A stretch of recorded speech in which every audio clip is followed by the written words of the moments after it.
Before our behavior tree becomes more complex, it is important that we know the fastest and most effective ways to follow the flow of execution through the tree. That way, we can ensure everything is working the way we intended. For that reason, we will return to the gameplay debugger and take a close look at the behavior tree category. We will also take a look at how we can use breakpoints within the tree itself to step through execution, making it easier to understand what is happening. Let's start by taking a look at the behavior tree window during gameplay.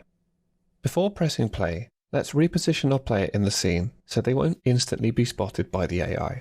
With the player repositioned, we can now start gameplay by pressing play on the toolbar or hitting Alt-P on the keyboard. Now open up the behavior tree from the content browser. Move to the toolbar and the drop-down that currently says No Debug Object Selected. Click this and select AIC_third-person character. Note that we can now see our behavior tree executing in real time. In the bottom right-hand corner in the Blackboard panel, we can also see our various Blackboard keys being updated. Specifically, we can see the target location being updated each time our Find Suitable Location task is ran.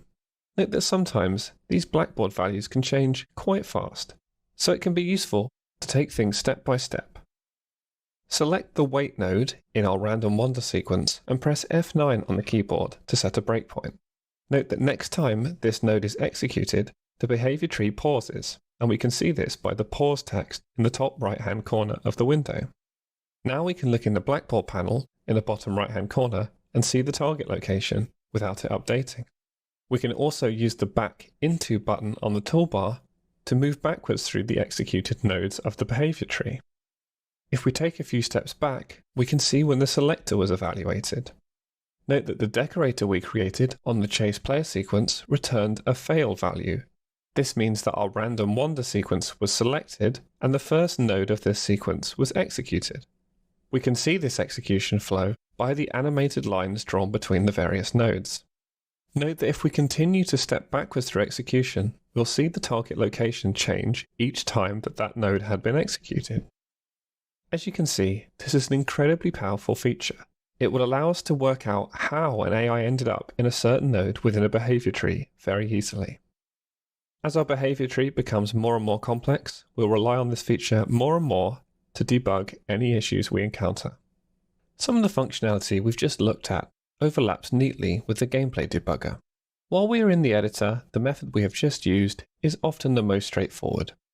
However, if you're running a compiled build outside of the editor, or you don't have much screen real estate, then a gameplay debugger is very useful. Run the game as before by hitting play in the toolbar or pressing Alt-P on the keyboard. Activate the gameplay debugger by pressing the key that you bound to it earlier as before. So that we can stay focused, press 1 on the numpad to disable the AI category, leaving only 2, the behavior tree category, enabled. So that all the values remain static, press pause on the keyboard to pause running of the game. Looking within the behavior tree category, we can see the nodes that we used to reach the current running node in the behavior tree. We can see that we started at the selector, and then we began the chase player sequence, and we're currently within the wait node of that sequence. On the right-hand side of this category, we can also see the Blackboard information. We can see that has line of sight is currently set to true, the self actor is the AI itself, the target actor is our player character, and the target location will be the location of the third-person character. Just as we saw within the behavior tree window, all of this information would be invaluable for debugging an AI that doesn't appear to be doing what we'd like it to do. We'll continue to use this behavior tree category within the gameplay debugger going forward through the rest of the course to help us verify that all of our changes are working as expected. In this video, we learned how the gameplay debugger can be used to monitor the state of our behavior tree during runtime. We also saw how we could set breakpoints within the editor to monitor execution flow through the tree step by step. Knowing how to use these tools will be invaluable as the complexity of our tree increases throughout the duration of the course.